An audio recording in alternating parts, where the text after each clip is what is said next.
I wrote Roosters 30 years ago. It was a dream I had. I don't know why. I dreamt it. I had a connection that knew a big Hollywood producer at the time. So I put it together, I sent it out, and I got it back unopened with a letter saying they couldn't read it because of legal issues or doesn't accept unsolicited material, something to that fact. Anyway, I forgot about it and threw it in a box and that was it. Fast forward 25 or so years later, my father was putting out a bunch of books. He's an author, and I just got done putting on a musical. I was looking for something to do. He says, "Well, why don't you put that book out that I wrote?" And I was like, "What?" Oh yeah, Roosters. Well, I don't even. I think it's in a box somewhere. I mean, I don't have it. But he was able to find an old floppy disk of it, made it somewhat coherent, and put out the book. I believe that was around 2015. Then a year later, he was turning a lot of his things into scripts. He says, "Well, why don't you turn that into a script?" I said, "Okay, sure, why not?" And at the same time, I fell backwards into acting, and I was in a lot of television programs, 2016, 2017, something like that. And I learned a lot. I watched them how they did it. I did a lot of those episodic crime shows, and they were able to shoot this whole hours program in a few days. Still never thought anything of it. Sent the script out. I didn't even think about it. He sent it to a bunch of places, some festivals, and he sent it to Cannes for a contest. And I was like, well, why would you do that? I mean, I can't compete with the world. Forgot about it. And that summer, happened to be going through some emails of an email he doesn't use, which happened to be the one he used to submit the script to Cannes, and turns out we won first place for thriller suspense. So we knew we had a story, but still never dreamt of doing anything with it. It would cost $100 million to shoot that script. So I said, well, yeah, okay, that's great, and I went about my way and acting, and then we fooled around with it. We said, well, why don't we shoot some episodes of little scenes, some of what could have been in the book. Eric and I shot some clips right before the pandemic. We were shooting. I remember we were going to do another scene. It was right before everything was closed down. And that hit, it closed down the industry. My television shows were canceled. We had nothing. Found myself sitting in the studio wondering, well, what do I do now? And I said, well, I watched them do it. Why don't I see the mechanics and how to release something? So I put out Sustainable Life with Unlimited Transformations was my first one, and it was picked up, and it's still on a lot of streaming platforms. Anyway, I said, oh, okay, but didn't think much of it. And then the industry started to come back, and I was having so much fun shooting films and making films that the acting was like, I love this. I did my little Ghost of Somerville documentary series. Then I dove back into a feature with The Hid, and I wanted to see what that was like to cast real professionals and to get that out. And then I did that, and that was done. That was last year or so. And then I was tired. I was like, well, this is too stressful. I'm just going to do my little documentaries and just have fun. And it was December of last year, and Brenna was over at the house, our now project manager, and I was showing her some of the old clips that, in 2019 that we shot for Roosters. And she got done. She said, well, I want to know what happens next. And it was like a lightning bolt went off. was like, you know what? I want to know what happens next too. And I just turned 60, and here I was saying I could never do this. It's too big, yada yada. And I said, well, why don't you take some of your own advice and just do it. Find a way to just do it. And so that's what we all decided. We're like, well, yeah, let's just shoot it, and I'll figure a way how to do this. We started, or started the thought process, and then I was on a lunch duty. We do lunch duty for kids, and I was like, yeah, but you know what? I wish I had a farm, a big farm. And Allie, who was now our costume designer, was standing next to us, and she says, well, I have a horse farm with an indoor arena. You could use that. And I was like, now we have something. Now we can do it. The style on how we shot this was for two reasons. When I was a kid, I remember watching Dark Shadows, which is a soap opera. And I remember seeing things like that. I remember watching Saturday morning creature features, very low budget, black and white. We had a black and white TV well into when color was out. We still had it. It was old, it was tube, and it would have a certain look to it. And so, for nostalgic reasons, I wanted it to look like I remember sitting on that shag carpet. What inspired me, what I was really amazed by. So I wanted to capture that look, very low budget, the old black and white, that tube TV black and white where it's very high contrast. You had to like adjust the contrast to get a decent picture. It was very smudgy, and the whites are whites and the blacks are blacks. And I wanted to recreate that, and the sound as well. I wanted it to sound authentic. This is not a cinematic masterpiece. This is not meant to be a feature film. This is meant to be a soap opera, a series, like as if it was shot in the late 60s on a set. I love to do things, recreate things. There's no green screens. There's no special effects. It's all handmade stuff. It's you know, movie projector screens behind the car so you're driving, because I love that look. I love the idea of that style of play-like entertainment. It's a set. There's scenes. I grew up on Masterpiece Theater, which was, that would have a B-roll to establish where the scene was, and then it would jump to a scene.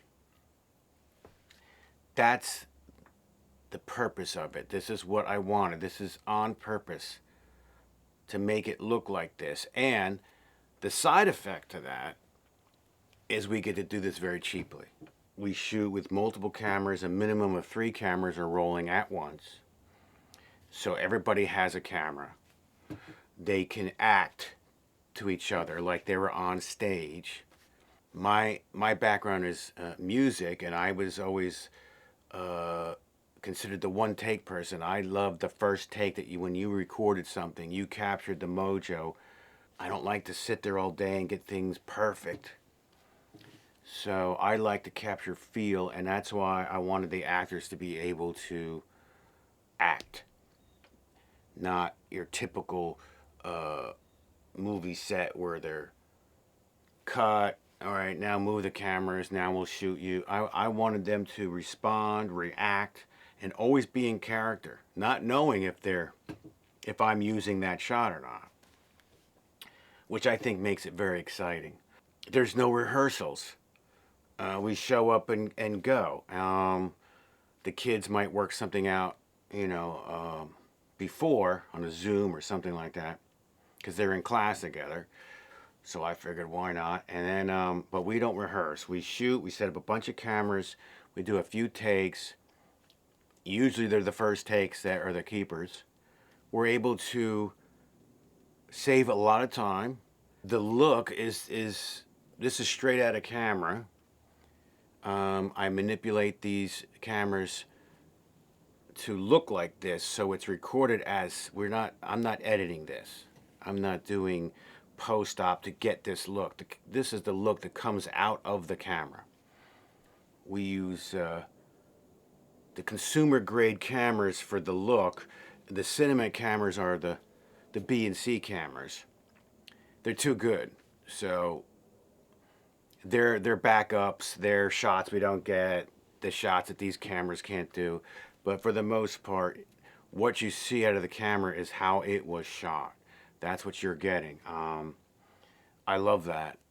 To me, that's playing on stage live. You know, you go for it, and that's why it looks that way. And with the sound, I wanted it to sound authentic. Like I remember seeing those films, you could hear the room. I think we've lost a lot of that feel today. We've gotten used to the stories being told so perfectly. We've gotten used to too perfect or expected or I don't know what, but we lose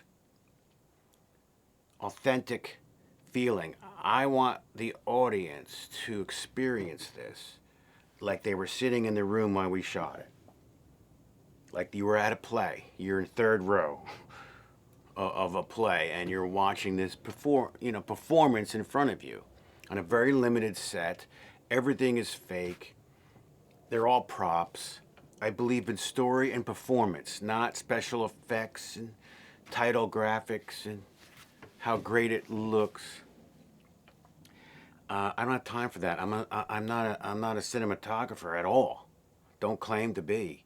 I'm a storyteller. I'm a filmmaker, and I'm doing what I can with my limited budget, no crew, black and white, low budget looking, Dark Shadows meets Knots Landing type of program.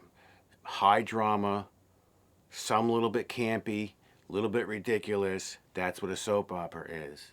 But also horrific stuff. I mean, the scrotum pool. I mean, there's cannibalism in this story, which we don't dive into in the pilot. But it's hardcore stuff, which is very difficult for me to write.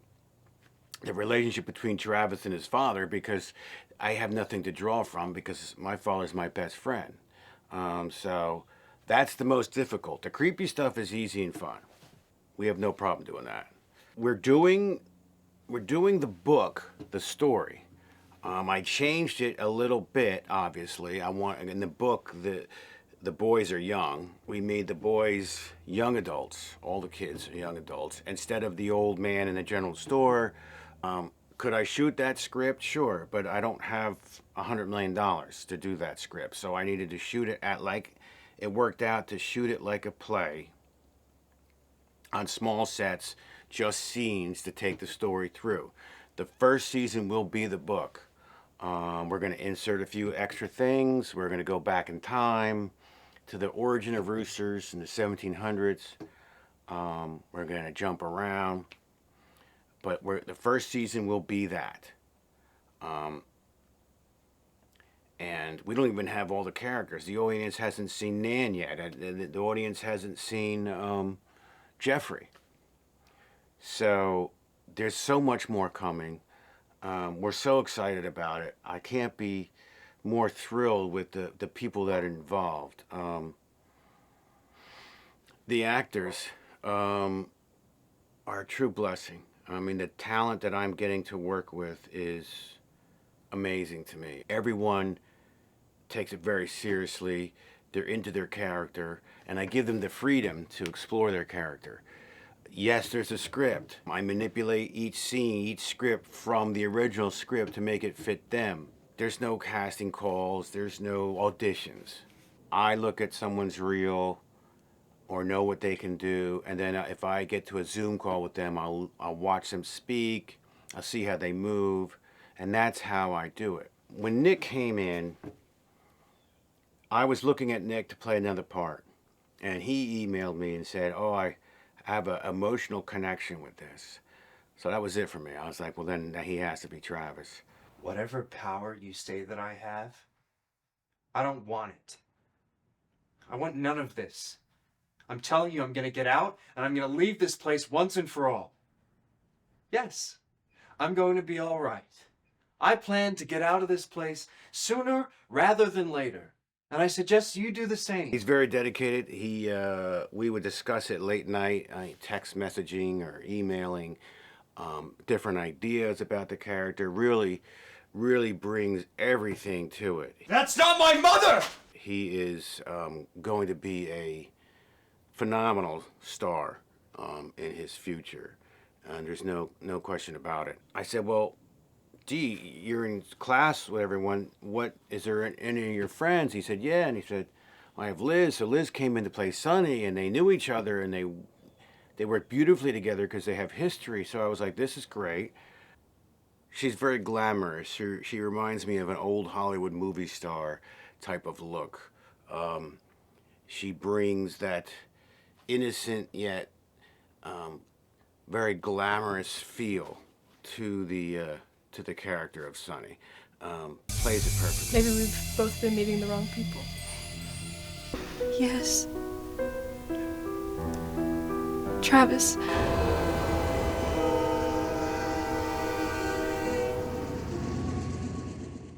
And how about a Sammy goes, well, my friend Patrick. And then Patrick came in, and we were just all blown away with how everything just fell together. The first scene with Liz and Patrick, I had no idea what to expect. Patrick is English. He's got this thick English accent, British accent. And I said, I don't know how I'm going to write this character. And he said, I can do a Texas accent. I'm like, well, okay, we'll see what happens. Shows up, monitors on, mics are rolling. And they just blew us out. We're all standing around like, oh my. And that's when I also knew when he was speaking, I was like, he needs to narrate this, at least part of this, because it was that good. That loser? You sure know how to pick him, sis. Hey, I thought he loved me. Yeah. Oh yeah, he loved you, all right. Loved you and all your girlfriends. Loved him so much he ran off with one of them in that new car you're so kindly still paying for. Oh, shut up. What do you know? Besides, I'm glad he's gone.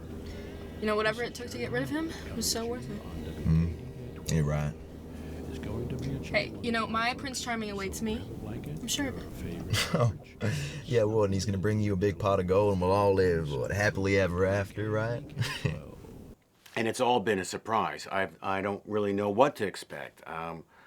When Allie wanted, she said her husband wants to play the mayor. Okay, well, the mayor's a small little part in the book.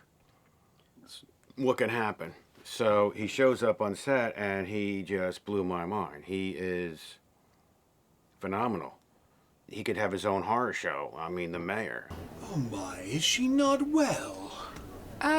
She's fine. We're just getting her ready for a long-term care. Don't underestimate that bird. She's a strong woman. She'll be fine. Hold on tight. There you go. Good and tight. He's that good. Linda, of course, which I was in the hit. Something's different. I don't know what it is. Something feels really different, though. Super talented. I knew immediately she was going to play my wife, which we don't see much of her in this pilot, but it's coming. Dee, who plays Sissy, was also in the hit. Hopefully, like, if you want to just, like, stay tuned, I'll be trying to give as many... We improvised a lot, and it really shows her talent. They found her, like, burnt crispy bacon in the bathtub. And I don't know about you, but I don't know a whole lot of people that accidentally get drugged up and accidentally take a bubble bath with a toaster. And Mike, absolutely beautifully. I mean, I couldn't even explain how to play this butler of the secret society in 1974 for a creepy, campy soap opera, and he shows up and just does it, and the handlebar mustache is real, and he just plays it exactly how it should have been played. There is no direction. I just let him go. Well, you may think we're beneath you, but remember, Roosters is in your blood. You may be able to leave it, but it will never leave you. And it's a real thrill to have my son and my father part of the project. My son, who played Billy Shire in The Hid. Open the door, Marla. Billy? Marla, open the door. And now he's playing young Travis. We're having a lot of fun together doing it, and have my father to play two parts. He's Jerry Harwood, the radio announcer. He's also going to play Judge Kinderman, which was actually a character from The Hid, but I like to intertwine things. And he comes to a gruesome demise. We make him into a scarecrow, but to have my family involved is a real pleasure. That's why I've been blessed with all of these fine, superb talent that I couldn't dream of. Everybody puts in their part, and that's how I treat this. It's always a rock and roll band to me. That's the way I've always been. It's always very tight. I trust everybody. They trust me, and we have a lot of fun doing it. And we just flow. We just go with the flow. If something changes or somebody drops out or can't do this, how do we do this? Okay, well, we'll do it like this. You know, every step of the way, it's like we were going to shoot this and ended up had to do it like this. And it came out so much better.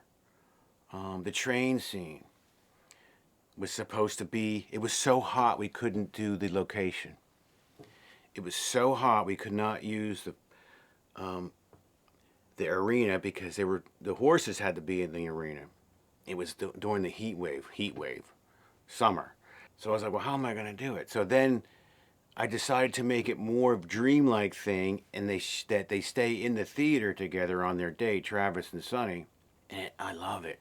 It's spookier, it's creepier, it's more psychological. And I really love that. I love to just give little tastes of what it could mean. That's kind of the way this whole thing has happened. It could not have happened without the help of everyone involved. And definitely could not have happened if it wasn't for my father pushing me to write the book in 2015 and pushing me to put the screenplay out. And so a lot of magical things came together to finally get Roosters off the ground. We could really dive into what really goes on around us could be Roosters. And what was inconceivable when I originally wrote this story 30 years ago, now is not only can happen, I think it is. So, welcome to a new kind of rock and roll band, Roosters.